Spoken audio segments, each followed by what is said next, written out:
It's news time. Information is power. The current, the news headline. Buhari has borrowed more than all 14 presidents before him combined. Reno Omokri. The news in full. Reno Omokri stated that the president of Nigeria, President Muhammadu Buhari, has borrowed more than all the 14 Nigerian presidents before him combined. News Extra 24 reports. Sharing a college photo of President Muhammadu Buhari and Nigeria's past leaders, Reno wrote on Instagram. Many Nigerians are blissfully unaware of how indebted their country has become under Muhammadu Buhari. Let me put this into perspective. Buhari is the 15th president of Nigeria, but in 6 years he has borrowed more than all the 14 presidents before him combined.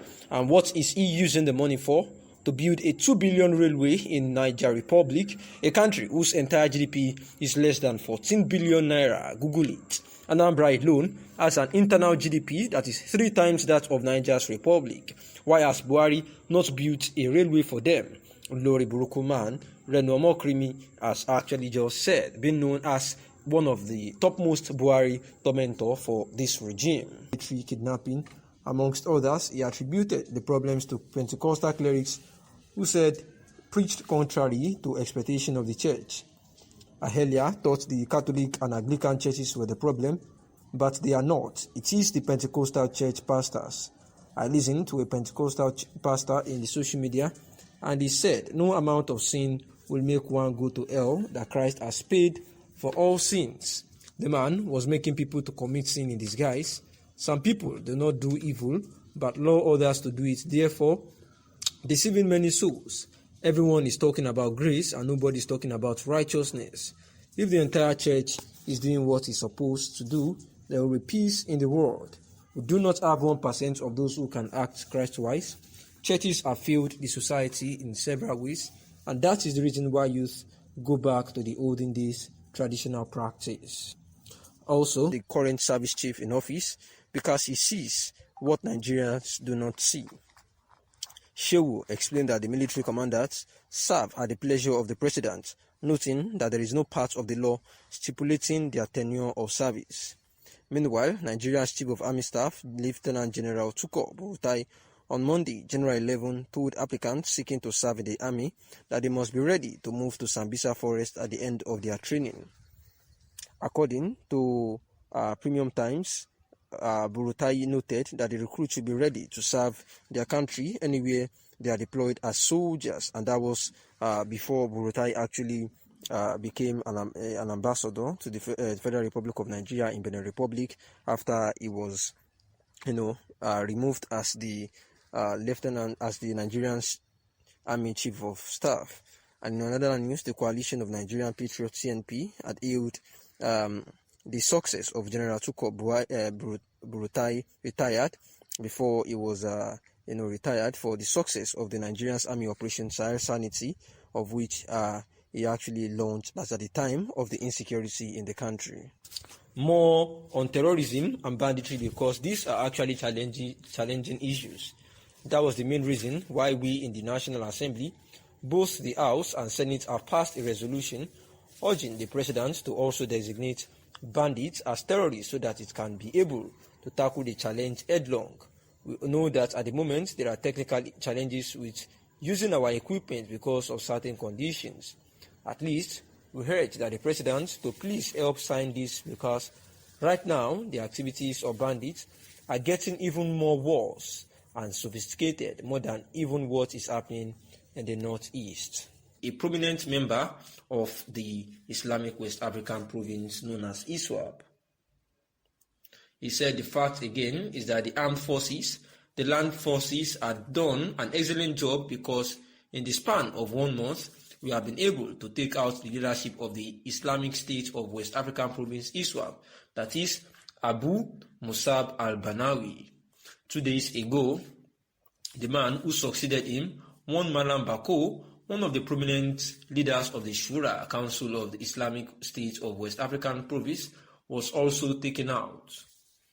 They also contending with leadership crisis. All these things are also accompanied with inherent issues of trust, conflict, mutual suspicion, and other things. So, the operations being conducted by the armed forces in the northern part of the country put a lot of pressure on the Islamic State of West African Province and Boko Haram, and also tangential group known as Islamic State in the Greatest Sahara. On the forthcoming November 6 Anambra governorship election, the NSA said the president enjoined the security agencies to stamp their feet of authority and ensure the process of election. Monguno said the president was reacting to the heightened security challenges in Anambra orchestrated by the proscribed indigenous people of Biafra, IPOB. The president had directed that under no circumstances will anything be allowed to stop the election from taking place successfully. The people have a right to vote and select their leader. No group or individual will be allowed to stimulate anarchy and chaos, leading to murderous activities.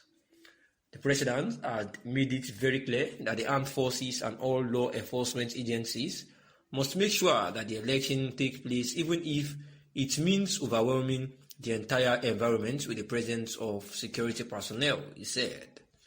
Buhari had earlier on October 20 hosted the Turkish President Recep Tayyip Erdogan, who was on a 2-day official visit to Nigeria, where the Turkish leader who expressed satisfaction with the level of bilateral relations between Turkey and Nigeria under the leadership of President Muhammadu Buhari revealed that Turkey trade volume would be expanded by $5 billion immediately so as to further boost socio-economic ties between the two countries. Erdogan, who spoke through an interpreter, expressed hope that the relations between the two nations would be further developed on the basis of a win-win situation and in the basis of mutual respect. The Turkish leader also expressed the readiness of his country to partner with the Nigerian government in tackling its security challenges, where Buhari had on October 19th sent a stern warning to bandits, saying that the clock of their ultimate destruction is ticking, as they will no longer have a place to hide. In a statement in Abuja on Monday, Malam Garba Shehu, the president's spokesman, said that Buhari was reacting to the killing of 30 people in Goronyo in Sokoto State on Sunday by bandits.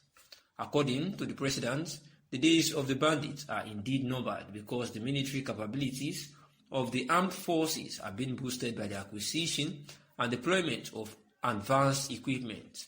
The bandits are living in fool's paradise of invisibility, but reality will soon dawn on them harder than ever before.